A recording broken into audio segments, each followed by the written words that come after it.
This is your dose of daily market wisdom with master trader Nick Santiago. Starting from humble beginnings, Nick has been beating the markets for over 2 decades. He shares with you his take on the profitable trades that will have you moving towards financial freedom in no time at all. To see an in-depth review of his track record and much more, go to inthemoneystocks.com. Welcome, and you are listening to your daily dose of market wisdom with master trader Nick Santiago. I'm Kerry Lutz.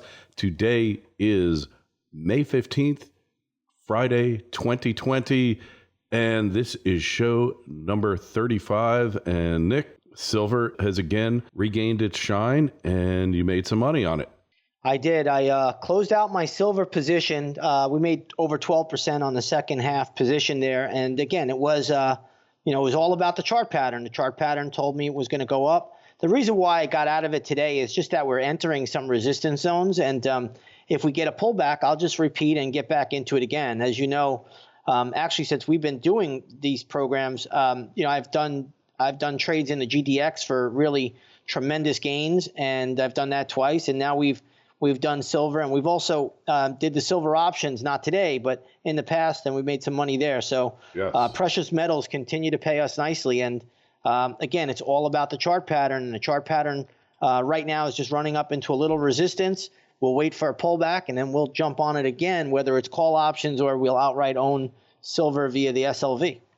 Yeah, hey, so that's just one move, and this is over the past 2 weeks. I think about a week ago you sold off the options, closed them out as they call it, and and today sold off the actual stock.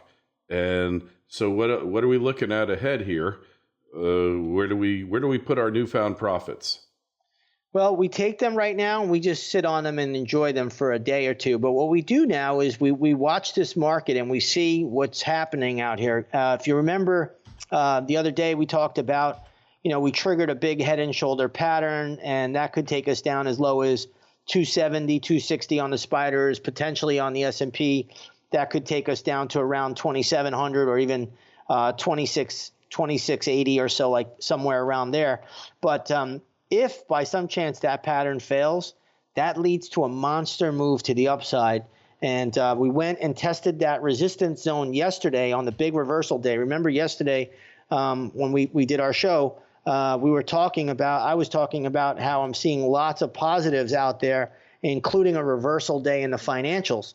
So today the financials are acting a little bit on the weaker side here, so we're going to have to keep an eye on them closely.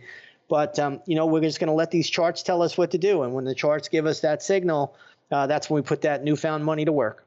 Right. So it held basically the break in the pattern, and therefore you kind of pulled back from the financials, from the S&P, and just we're waiting for it to retrace, or what are we looking at exactly? Yeah. So we had a break in on the S&P head and shoulder pattern that happened on the 13th of May, and we sold off yesterday morning. And then slowly but surely, the market started to grind back up. And what we did by the close was actually go back up and test that head and shoulder neckline.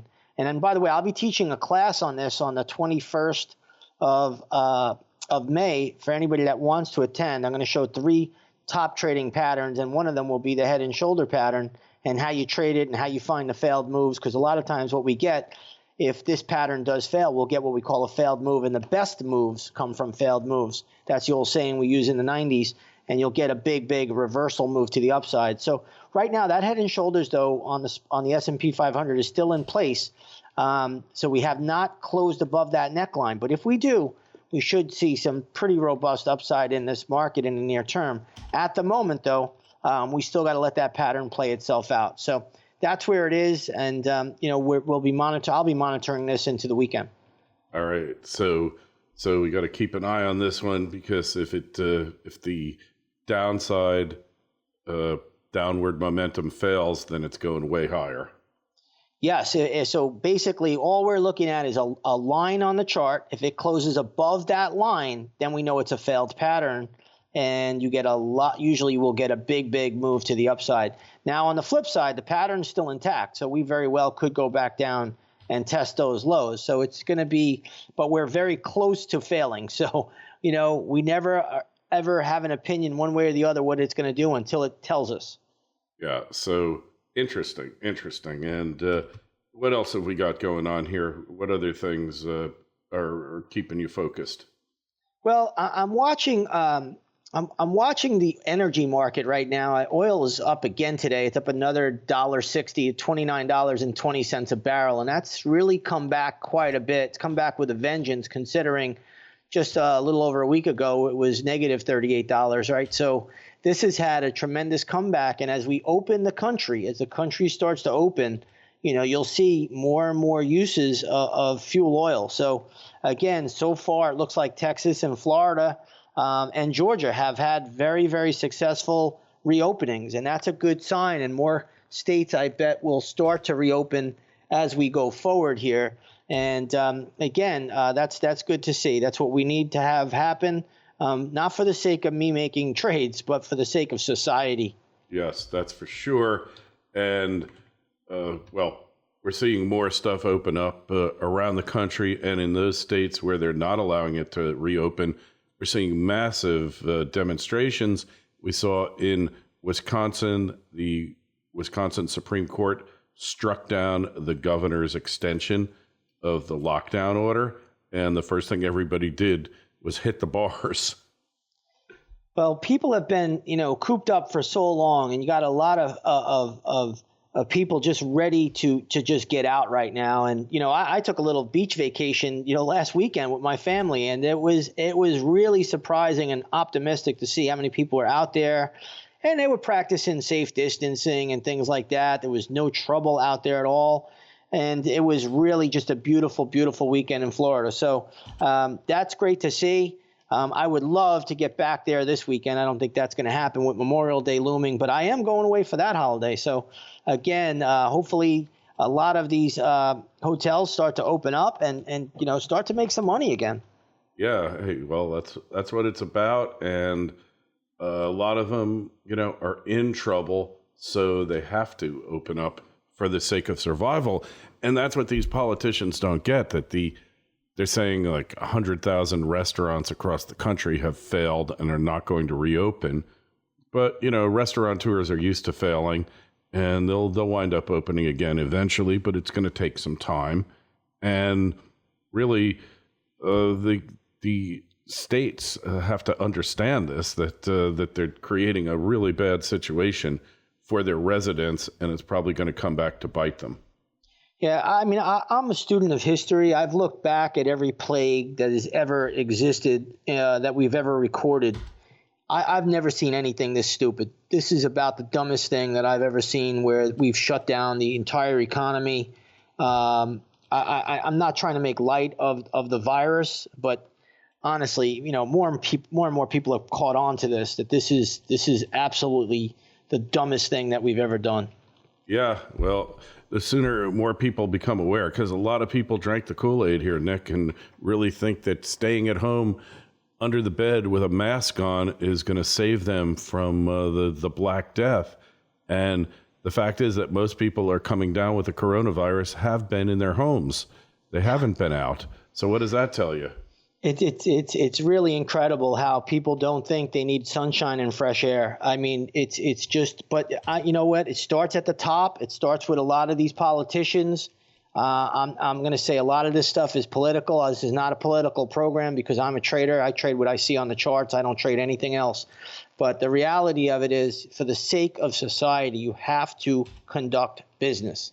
And hopefully we have enough entrepreneurs out there that will get involved and hopefully, start to revive this economy, resuscitate it, because what I've seen over the last 2 months has been, absolutely devastating.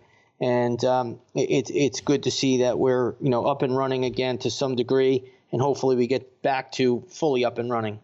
Hey, so assuming we're going to get back to fully up and running, and it's probably going to be sooner rather than later, certainly by July 4th weekend, I'd say that 85-90% of the country will be reopened. That's my own personal guess.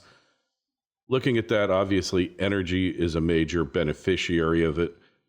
Travel stocks, perhaps airlines as well. What other sectors are you looking at now that you think are going to going to be beneficiaries of the reopening trend?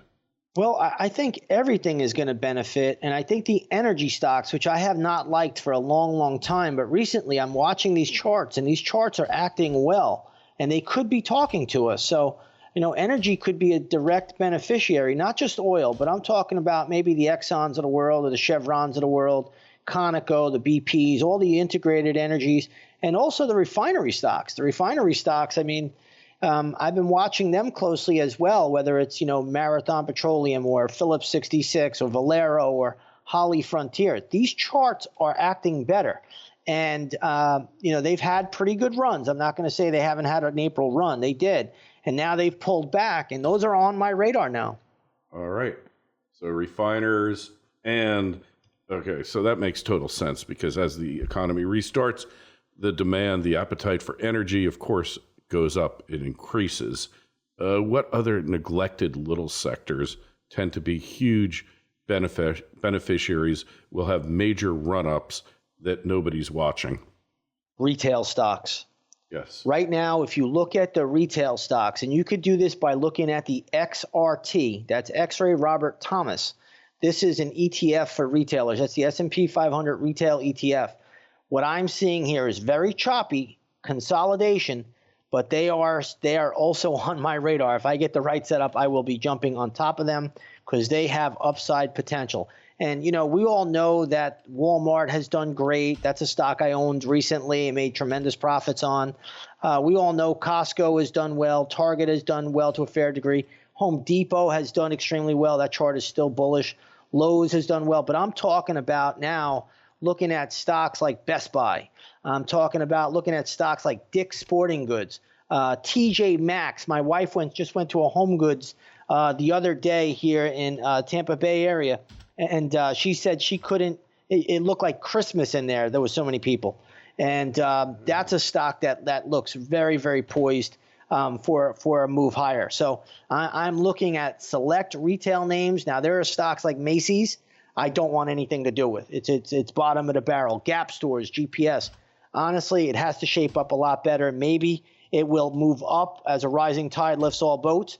But those stocks are just not for me. But a TJ Maxx, that is on my radar. A Best Buy, that is on my radar. Dick's Sporting Goods, that is on my radar. So those are stocks that I'm looking at now. And if I could interject, those stocks are stocks that were doing pretty well before, like TJX. TJ Maxx, their home goods division has just taken the world by storm, and it's years already, 7-8 years that company keeps pumping it out. So the ones that were doing well before are the ones that are going to do well now, if I could paraphrase what you said. I would agree 100% with that. And, again, the retailers that have not been doing well, the Macy's of the world, not to say they can't get a bid, maybe they can go higher, but the charts are still not very good. So we leave that alone. Plus, you have to remember, we've had some companies fail. You had J. Crew file for bankruptcy. I believe J.C. Penney is going to file for bankruptcy. Yes. So, as this happens, you're taking these excess companies out of the system now, so it's almost like you've removed the excesses now, and people will go elsewhere. And that's just the way it works. That's just survival of the fittest. That's what capitalism is all about, really. And not that we live in a very capitalistic society these days, but it is what it is. But I'd look at the best charts, and those are the stocks I'm going to be getting involved in. So what about like commercial real estate, those REITs? Because we're going to see a bunch of stores go out. They were on their way out anyway. Like Pier 1 went bankrupt before the pandemic, a couple months before. Mm-hmm. Odds are a lot of them are going to go and they're going to close up. Well, like when JCPenney closes a store, and I think they're closing 200 of them, that basically takes a mall that might have been just making it and turns it into one that is ripe to become a ghost mall. Yeah, and to be honest, the whole mall theory has been going on for quite a while. So, the reality of it is the malls have not been the place to be. I still don't think they're the place to be. Not to say that they can't get a bid, but I would honestly leave that sector alone. There are other places to place money. We don't need to be in something that is not giving us a good chart pattern. We want to be in something that is telling us to be in it. That's what I tell my traders all the time. I'm like, why do we want to be in anything if the market doesn't tell us we need to be in it? That's what trading is all about. You want to put the odds in your favor. So I would actually steer clear of a lot of commercial real estate. All right. What about residential real estate? We talked a week and a half ago about Toll Brothers, Lennar, and the other large builders. Yeah, what are the charts doing? They're looking fine right now. I mean, I look at the ITB, which is the iShares U.S. Home Construction ETF. It's basically like a home builder ETF. And that chart is strong. I mean, we've came off the lows, and believe it or not, they put the lows in before the S&P. They put the lows in on March 18th, and they've been making a series of higher lows ever since. Right now, the ITB is trading at 36.5. I think this can easily get up to $42. I'll be jumping on that as soon as I get a trigger signal. But I actually like what the home builders are doing. In fact, they're all positive today, and that's a bullish sign. In fact, Lennar is having a great day. That's up over $2 today. Wow, up over $2. And intuitively, you'd have to say, well, after the pandemic, nobody's going to buy new houses. People are just going to hunker down. We got 30 million people unemployed, and we should talk about that unemployment number. Where do you see it heading? And obviously, the markets are saying something here that's totally 180, totally different than the consensus view that the economy is tanking, and the home builders, which have to have a solid economy to do well. There is no other way for them to succeed. So the charts are telling you something totally different, aren't they? Yeah, the charts right now are holding up really, really well. I have to say, when I look through all these different industry groups, and I mean, I look through dozens every day, and there are a lot of good groups. There are a few that are not so good, but I'll be the first to tell you, if they look bad, I'm gonna short it. I'm gonna make money on the downside, on the decline. But right now, there are a lot of good industry groups out there, and that's a bullish reading. Yeah, and so when you see that many sectors looking bullish, then it tells you that the overall economy probably is going to bounce back fairly quickly?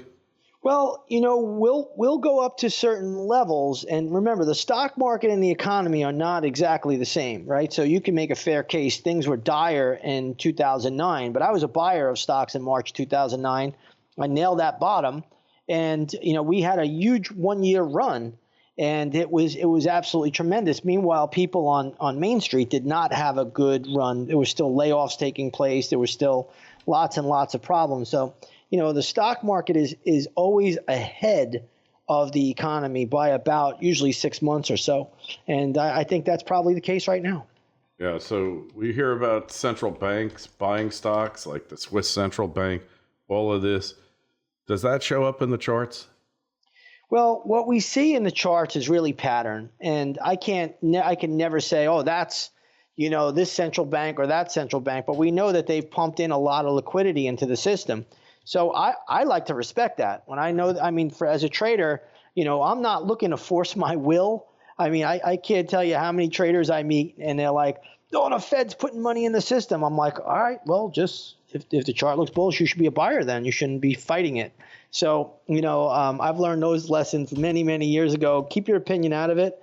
Just look at what the chart's telling you to do. And right now, we're holding up really, really well. And, that's the bottom line. But there could be a time or a day of reckoning. Ultimately, that usually will happen when the central banks withdraw liquidity out of the system. Right now, they're stimulating and they're putting money into the system. And there's been a lot of cash injections going on for the last 2 months. So, I'm not looking to fight the market. I'm a trader. I want to go with it. And I think that's the best advice I could give anybody that, is trying to pursue this business. Yeah. Hey, there's that old saying, don't fight the tape, right? Yeah. Don't fight the tape. If you just watch the patterns. They tell you everything you need to know. I teach this stuff, but I do exactly what I tell everybody, so that's really what it comes down to. You're not going to be right on every trade. Don't ever think that. You're going to be wrong from time to time. It's a humbling business, but let's just follow the charts. Don't fight it. I always tell people, thinking just gets in the way. Just do what you see. Yeah, thinking will always get you into trouble. But you should think and go to Nick's site, inthemoneystocks.com, see his record, a lot of great info there. Check out the Twitter feeds at ITMS and at Nick Santiago 01 and at Kerry Lutz. You'll see all of our work up there. And Nick, we will catch up with you on Monday. Have a great weekend. You too, Kerry. Thank you. This concludes another episode of Daily Market Wisdom with Master Trader Nick Santiago. For more information, go to inthemoneystocks.com and see Nick's full trading record, or check out the Twitter feeds at ITMS and at Nick Santiago 01.